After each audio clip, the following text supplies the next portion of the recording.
And if you have a problem with what I'm about to say, sue me. Sue me!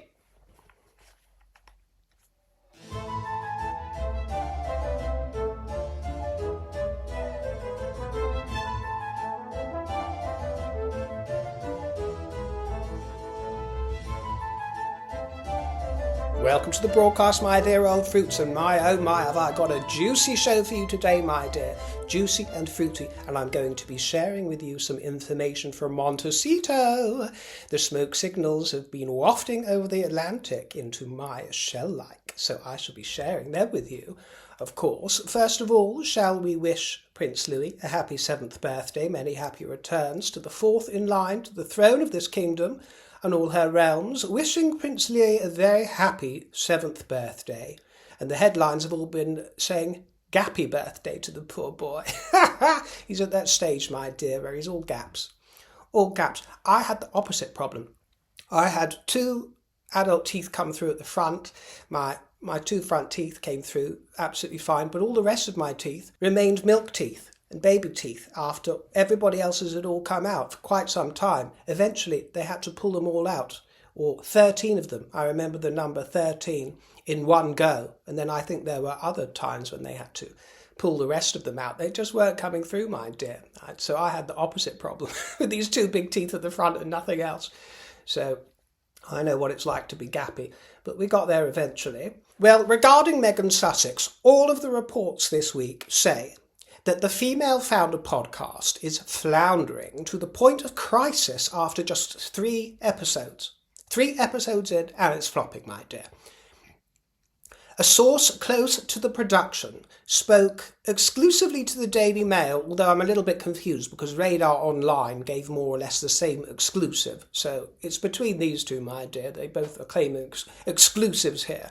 But anyway, this insider is quoted as saying, "No one's picking up the phone. The show is not landing." And after some initial success with the ratings in some small way out of curiosity, the lemonade has gone flat. Flat. And moreover, my dear, there's no buzz about this podcast, is there? There's no vibe other than mockery. But it turns out that all the big stars that she wanted to appear in it have declined and dismissed her. They've ignored her pleas.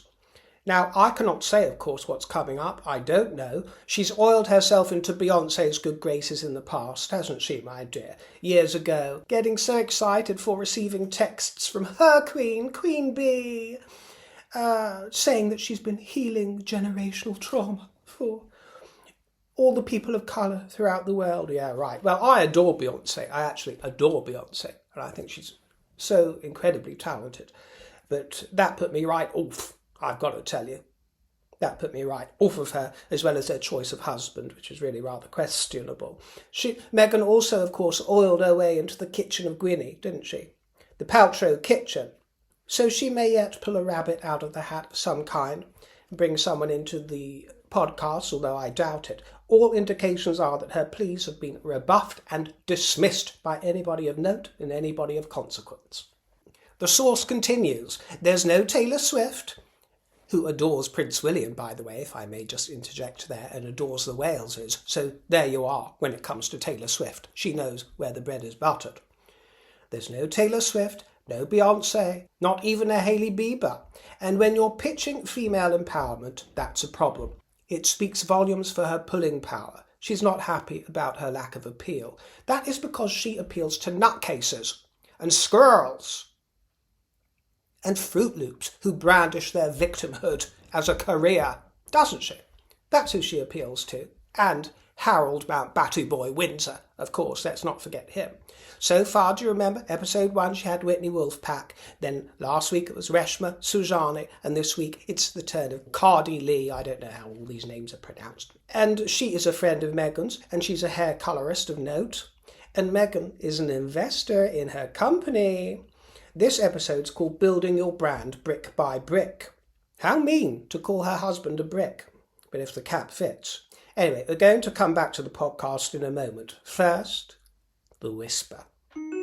There has been a little bit of tension in paradise and within the circles of the confines of the Chateau of the Riven Rock.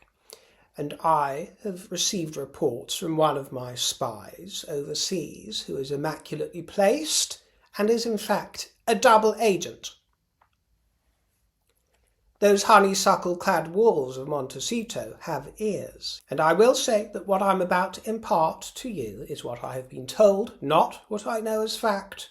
You can take it as gossip, you can take it with a pinch of salt, you can relish it, you can dismiss it, you can pass the Dutch upon the left-hand side, my dearie, whatever you wish and want to do. That's fine with me. And if you have a problem with what I'm about to say, Harry and Meghan, sue me! Sue me! Won't that be a fun day in court, my dears? Can you imagine the Duke and Duchess all po-faced, all serious in their blacks, while dear old Dame River trots in 10 tiaras and a twinkle? That would be worth its weight in gold, wouldn't it, my dear, that imagery? Anyway, in all seriousness, my dear, as you know, Beyonce has praised Meghan a million times. Tina Knowles is very cosy with Doria and has also praised Meghan. No accounting for taste there. Well, even if that friendship endures, and even if somehow they pop up on one of her podcasts, take it from me, my dear, and my spy, there is an undercurrent of awkwardness, and even the word that was used with me is frenemy, you know, a friend who is also an enemy, a touch of the frenemyship for a particular reason. Now bear with me as I explain. Meghan is highly calculating, and she thinks that she is the big cheese of etymology, doesn't she, my dear, and lexicography, and her penmanship, for example, would make the likes of John Hancock blush because it's so exquisite, wouldn't it?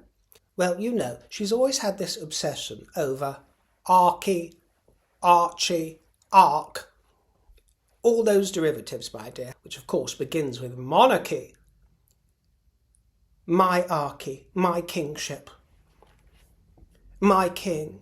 We have Archie, we have archetypes, we have Archewell, and if you give it its proper pronunciation from the Greek, it would be archy rather than Archie, meaning the first principle, that from which everything emanates, the beginning of things. You know, she sees herself almost in this godly role, and the husband, of course, it's Harry as well that's part of this. Well, Meghan's intention, since she fell in love with Archie and Arches and Archie, was always to continue this thread throughout the tapestry of her life and weave those Archie words throughout it, regardless of the precise etymology. For example, it doesn't occur to her that the etymology of archy is something quite different from the arch that appears in the word matriarch, which lifts from both Latin and French in the first syllable, from mater, and then the arc part comes from archine,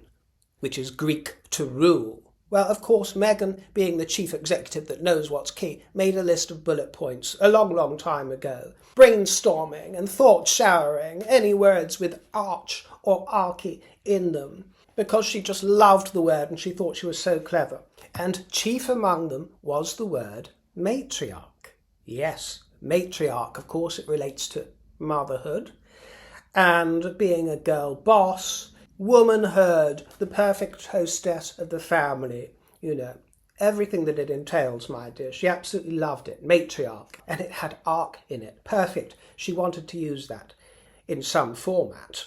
She earmarked the word matriarch for use, very possibly for the title of her memoir, which undoubtedly will happen. She's very possibly saving that one up for after the king's death, when William accedes to the throne and strips the Sussexes of all their honours.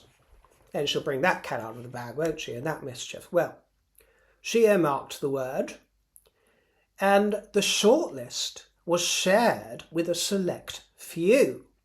Remember, mums get chatting, don't they?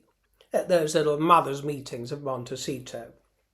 And not just mums. Oprah Winfrey, of course, is part of that mix as well. But information is shared in these little gossipy sessions between Doria and Tina. Not so much Beyonce, of course. There's not so much of a physical association there. But the friends of these intimates and these mothers' meetings. And this is the reveal, my dear. What happens this week? What is revealed this week? Matriarch, a memoir by Tina Knowles, endorsed by the Oprah Winfrey Book Club. Published yesterday. And it's received some very good reviews, by the way, I've got to tell you. A rags to riches story. This happens to be a true rags to riches story from what I've heard by all accounts. I'm not an expert, unlike Meghan's, who was born with a silver spoon anyway. I am told that Meghan has been spitting blood through that rigor mortis grin. She is incensed. But of course she can't rock the boat with Beyonce and the Knowleses and Tina. And with Oprah, of course she can't, my dear. She's got to keep her trap shut, but she is livid. So I am told. She had it all planned out. Matriarch was going to be her word. She was going to bring it up and thread it through with all the other archies and archers in her life, Archewell, archetypes, Archie. She had been plotting and planning to use it at the right time in connection with the king and the late Diana's son and grandchildren, while simultaneously cloaking Doria in honours too, as her matriarch. Basically, Meghan is more than disappointed of what she feels has been a sort of plagiarism of her idea, her fabulous idea, her concept, her title. And when you turn to confessions of the female founder, building your brand this week, there's nothing of note to grab attention, is there? So this is when we come on to the next revelation. There was nothing of note to grab onto in this new podcast, but she has to resort to something to grab the headlines, doesn't she? So what does she do? And I find this quite unbelievable. Well, I'm going to troll the trolls. That's what I'm going to do. I'm such a clever gal. I'm going to turn the tables on those trolls. You can't play a player. Meghan drops in the word, or the term, I should say, word salad. And it is word salad that has been all the talk of the tabloids this week. That is what's been making the headlines. She knows it. Why does she know it? And why do you know it if you've been following this story? Well, she claims that she didn't like the original brand name, American Riviera Orchard. Well, nobody did, my dear. And she released that, didn't she, in a sort of frenzy in response to Richard Eden's scoop. He got wind of it. And also she released that information on the back of the mystery of Kate's disappearance and vanishing. Now it's renamed as ever. Well, after being forced to come up with a new name, she insists that it was really helpful to have that quiet period when no one was sniffing around. I had secured as ever as a name in 2022. And then, as everything started to evolve last year and bringing in a partner the size that it was, she's talking about Netflix, who will be entitled, by the way, to a sizable chunk of the profits, Meghan. It was just so interesting. She tells Cardi, you remember, I said I like American Riviera as an umbrella, and then be able to have verticals beneath it. Yeah, I'm a chief executive and I have verticals and skews. And I know all the lingo, because I know what's key. And maybe have the orchard really small. Well, actually, I suggested that American Riviera would be a better title, and that's all on record. But when that's not feasible, suddenly it became this word salad. I didn't love that so much. I was like, okay, well, let's go back to the thing that I've always loved. Let's use the name that I protected for a reason that had been sort of under wraps. Now, to the casual or new observer, this, of course, is unremarkable. What is there to say? She used the term word salad, so what? But to those of us with an eye on the story for some time, we know, don't we, my dear old fruits? We know the history of word salad in connection to Meghan Sussex and the evolution of what it has come to mean in context with Meghan Sussex. And you will know, as well as I do, that the term word salad came spinning into public consciousness a few years ago, at the very height of the fallout of all the Sussex drama, via one Lady Colin Campbell. Yes, Georgie Campbell, arch nemesis of Meghan Sussex, presently of West Sussex and formerly of the colony of Jamaica. And for those who aren't aware of its origins, word salad is a term of psychiatry to describe the nonsensical syntax of the mentally ill. And the term was used by Georgia Campbell to illustrate the inane ramblings of the Sussexes. And you will know, if you followed along, that nobody used this expression. When I say nobody, I mean it was never in the mainstream press, it never hit the headlines, I was barely acquainted with the term myself. But it trickled into the mainstream and into public consciousness in a huge way over the last few years. It all came from Lady Colin Campbell and her comments about the Sussexes. Yes, it did. And it began to be used increasingly in headlines regarding Meghan. And eventually it was used all over the media, plenty of news programmes like GB News, but not just GB, all over the internet. Kept throwing in word salad, and it was always like a private joke between the presenters and the journalists for a while, and then it became more and more mainstream. And it was used to describe similar characters to Meghan whenever they pop up, the likes of, I don't know, Amber Heard or various characters, but chiefly Meghan. And what I'm telling you is that Meghan knows this. Of course she knows it. Of course she knows from whence it emanated. And even if she doesn't, she knows that it is used in conjunction with her. It is adjacent to her.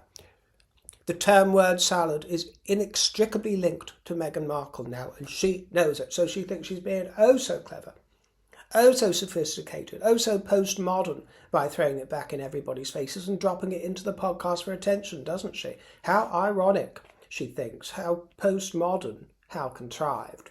She has resorted to this. Can you believe it, my dears? Resorted to this smugly innocent placement of the term that is applied to her. And actually, she doesn't use it in the correct context, because the brand name has nothing to do with nonsensical syntax of the mentally ill.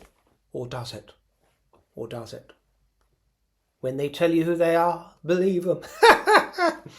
So perhaps it does, but that's fine, you know. To be honest with you, in the past couple of years, it's sort of been reimagined to take on a new meaning, which doesn't apply to the use of psychiatry, but it just has come to mean a jumble of nonsense on stilts, you know, a load of meaningless words thrown into a salad, you know.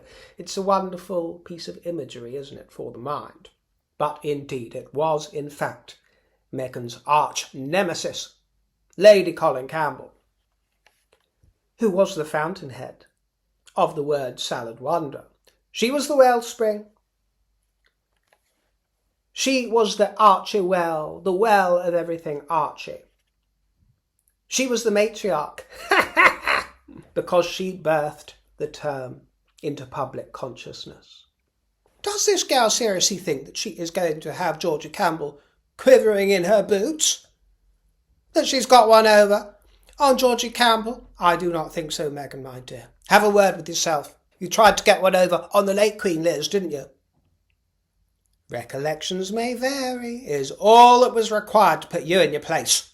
The great wordsmith of word salad, the great and grand and humble Adamazi, Queen of Nigeria, put in her place. The pen is only mightier than the sword when the hand that holds it is moved and animated by a noble heart. Well, it begs the question, doesn't it? Does Meghan Sussex actually have one original idea in her head? One original thought? When the apple grows on the lilac tree. And on that subject, incidentally, on the subject of lilac trees, do you remember a couple of months ago I showed you a view outside my window from my salon, and I showed you a little bit of the garden, and I said that there were some trees out there that I was yet to identify. Most of what you could see was just ivy, to be honest with you, but there were a few branches of trees in the background, some shrubbery, that I couldn't work out what it was. Well, I had a gentleman in to help out, get some of the garden and the courtyard area sorted, and he was able to identify it for me. And actually, I'll throw in a bit of footage here because it's been turning blue lately. It's a Californian lilac that I've got, yes. And also, as you can see, hopefully in this footage, it's been gorgeously, refreshingly cooler today and grey and drizzly, because we've had some really warm, sunny weather lately. Very spring-like, which is gorgeous, but this is why I love our weather here. I mean, I complain about it all the time, because that's what we Brits do, but I just love that things can turn on a dime, just when you want them to. You know, just when it's getting too grey and dull, we'll get glorious sunshine, and vice versa. That's what we have this week. So much more pleasant for me. Refreshing. But yes, this is now I don't know if I'm pronouncing this right, but Californian lilacs, I think their official name is Ceanothus, might be pronounced that way, or Ceanothus, but I think it's Ceanothus. And apparently they attract a lot of bees, so I'll have to be careful of that during the summer. And it's an evergreen shrub or small tree. So that's one mystery solved, because some of you were wondering what it was, as was I. Now, at Windsor Castle, the Prime Minister of New Zealand was received in audience by the King of New Zealand, that's our Charles, yes. He's called Christopher Luxon, and he served as the 42nd Prime Minister of New Zealand since 2023. And his party, the New Zealand National Party, leans right of centre.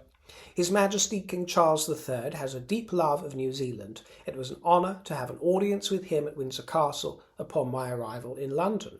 And 7 monarchs have reigned over the British colony of New Zealand from 1840, Queen Victoria being the first, followed by Edward VII, and then it became the Dominion of New Zealand in 1907. There was George V, Edward VIII for a very small period of time, and then George VI, and it is now a sovereign state. It attained its full sovereignty in 1947, but retained the monarch as head of state.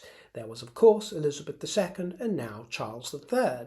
And most of the King's affairs, by the way, and the ceremonial duties are carried out by the Governor-General of New Zealand rather than the Prime Minister, but the Governor-General is appointed by the Prime Minister, and the Governor-General at the moment is Dame Cindy Kero. And I think she's gorgeous, as is Prince William, who's going to attend the funeral service for Pope Francis, and His Royal Highness never met the late Pope, but he's going to attend on behalf of His Majesty. The open casket containing the mortal remains of old Frankie is lying in state for 3 days, and Prince William is going to be able to catch up with his admirer, President Trump, who will also be in attendance. The Prince of Wales and his family did, in fact, attend a private Easter service in Norfolk after I shared my disappointment last time at not seeing him at the main activities for Easter, didn't I? Well, as some of you pointed out, some more politely than others, actually this did enable the King to be the star of the show, didn't it, and not be upstaged by the Waleses. So perhaps I was being a little bit oversensitive there. But I join many of you, by the way, in my dismay at the frequent nods made to other faiths by the King, this constant virtue signalling and embracing of other faiths in the kingdom. Nothing wrong with wanting interfaith dialogue and to get on and respect all faiths, of course not, my dear. But Christianity requires a staunch defence. Yes, defence, because actually it is under attack in subtle and not so subtle ways. And he is defender of the faith. So he needs to quit all this mumbo jumbo, and he needs to quit paying lip service to other religions, or even those who have no official religion, such as myself. Yes, I have a traditional Christian background and I adore many of those rituals and I participate in many of the ceremonies. It doesn't mean that I consider myself religious, but he doesn't need to pay lip service to the likes of me and my sensibilities, or atheists or agnostics or any other faith.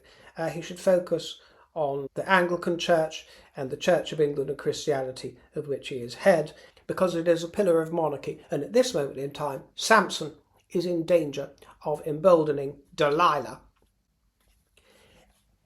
Having said that, there is a lot of nonsense going around about King Charles converting to Islam.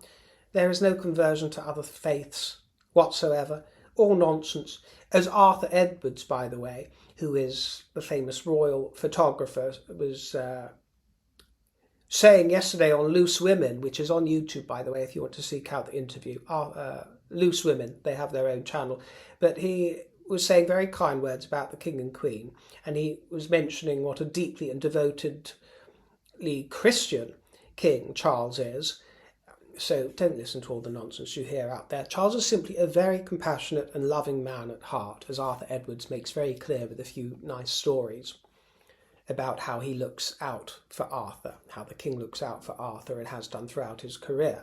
That's all the royal news for today, so you can skedaddle at this juncture if you wish to, but for those of you who wish to look at the kaleidoscope of keepsakes, I have a few more to show you here from various basketeers who received theirs. Jerry and Rose, who are a daughter and mother from Florida.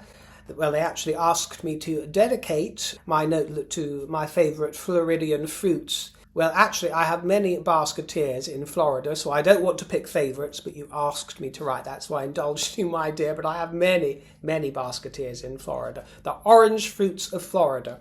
I'm not referring to the suntans, by the way, the citrus orange fruits, of course.